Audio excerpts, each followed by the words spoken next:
What's good, YouTube? It's Nas and we back with another video. Road to 800 subscribers, of course. And in today's video, I'm going to be talking about the Los Angeles Clippers. And I will be the first one to say that I was wrong about the Los Angeles Clippers. Last month, or 2 months ago actually, I made a video talking about how I thought the Clippers wouldn't win and they let down Chris Paul. And to be quite honest with you, if I knew this was going to happen, I would have sent Chris Paul's ass home too. But let me be serious. And really, the Clippers have been playing great basketball for the last 20 games. Right now, they are the 10th seed, and right now they're on pace or they're on track to be back in the conference or back in the race for obviously the play-in tournament or even the playoffs for how hot they've been. They're behind the Portland Trailblazers right now, 23 and 25. They're 2 games behind. They just passed the Memphis Grizzlies, so they knocked the Memphis Grizzlies right out of their play-in spot. And you're looking at this Clippers team who have been one of the hottest, if not the hottest team in the NBA over the last 25 or 20 games or so. And you got Kawhi Leonard playing some of his best basketball. James Harden dishing out, being this type of playmaking god right now. You got Zubac coming back. I thought his presence would probably mess up things. No, it did not. He is still giving them that big presence that we saw last season. And obviously, John Collins becoming a three-point sniper is something that the Clippers wanted. And really, this team just showing resilience. This team showing what I thought was going to be in the beginning of the season. I'm thinking maybe I overrated them. And now they're playing up to the level which I expected them to play at back in October. And in January, really, or not even really January, like going back over the last 19 games, the Clippers are 16-3 with Harden playing some great basketball. Kawhi Leonard playing great basketball, and the trade deadline coming up on Thursday, so they still have the pieces to move to make this team obviously better for a full-on playoff push or going for the playoffs or even in a playing scenario, because I'm pretty sure, or I'm damn sure, not one of those teams, the Warriors, obviously the Suns, even though I do believe in the Suns, the Portland Trailblazers, none of them want to face the Clippers. Let's be honest with you.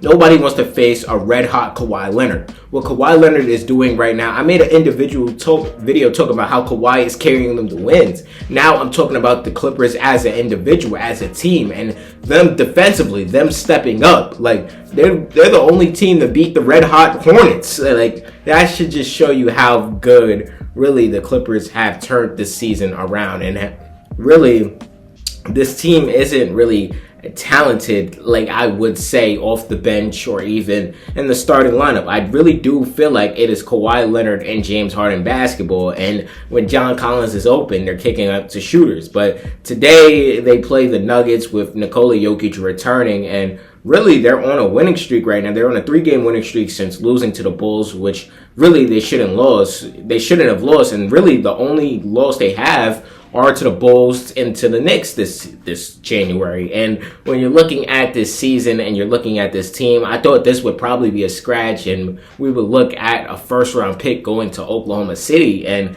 it's like everything went right for the Los Angeles Clippers right when it needed to go right, because I did think they were falling. They were not playing how they wanted to go.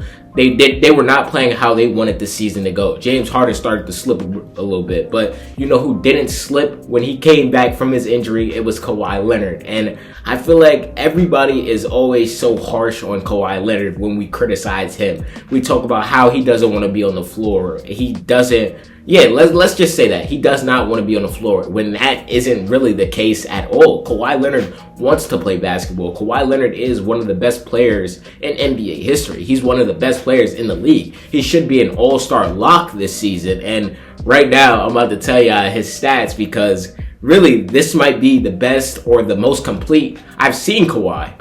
But Kawhi Leonard this season is averaging 28 points per game, 6 rebounds and 3.5 assists, shooting 50% from the field and 39.5% from 3. Obviously showing that Kawhi Leonard efficiency that we've always been accustomed to. And really, this is his best scoring season since the 2019-2020 season. And he's already played 33 games. He's 5 games away from passing his games played last season when he was dealing with injuries and obviously him coming back and having to catch his stride. That's why I think him being able to play this many games this fast, him being able to gather this rhythm, like, this is great. And I just hope that Kawhi Leonard stays healthy, because every time he's healthy, he shuts his doubters up. Like, every time we say Kawhi Leonard isn't a top 15 player, he comes back and proves to you why he's a top 15 player. That's why when we talk about the greats, I do have Kawhi Leonard's name up there. And next, talking about James Harden, because obviously Harden has been this consistent presence that the Clippers have needed over the last 2 seasons. We remember last year what he did when Kawhi Leonard was out, holding it down for the Clippers when they obviously needed his scoring outburst. When Kawhi Leonard was out early this season, who held it down? James Harden. When they was starting to struggle, who held it down to carry them to some wins? It was James Harden. So I'm not going to say that Harden hasn't been as impactful as Kawhi Leonard, I would say. But when you're looking at Harden as a player, like, I would describe late Harden as a point guard. I don't know if we're going to consider him a point guard when it's all said and done because what he's done at the shooting guard position, but James Harden this season is averaging 25.5 points per game, 5 rebounds and 8 assists per game,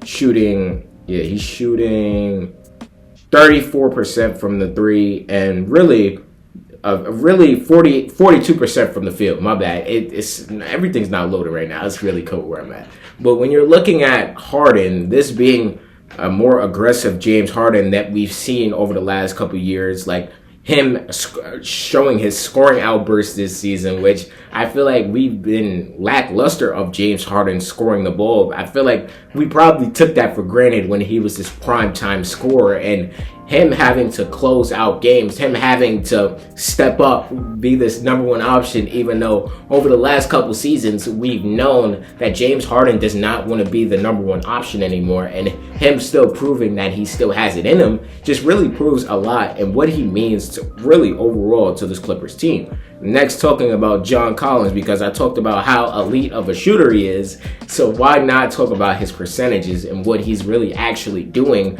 for this Clippers team? And when you look at John Collins, I feel like we obviously assess John Collins as this athletic forward that really developed himself into a three-point shooter, because I remember when he first developed the jumper when he was at Atlanta, he had to struggle in Utah not playing for a contending team. I did think that John Collins can help right now a team that needs obviously a presence that is a tall athletic player that can shoot the ball. And this season, John Collins is averaging 13 points per game, shooting 42.5% from the 3. And really him being a starter, which I think he should have been during the start of the season, and Nick Batum playing over him really didn't make sense. But yeah, y'all can let me know how y'all feel about the Clippers over the last couple games. I'm going to admit when I'm wrong. So yeah, I was wrong about the Los Angeles Clippers. And what do y'all think about the Los Angeles Clippers right now? Let me know down below. Subscribe. What's good, y'all? If y'all made it to the end of the video, I hope you guys enjoyed this video. And there's a video right here. I'm pretty sure you're gonna like it if you like this one. And the channel icon's right there if you want to just check out the channel in general. And yeah, leave a like too, because it really helps the algorithm push me out. And yeah, I appreciate y'all for watching this video nonetheless.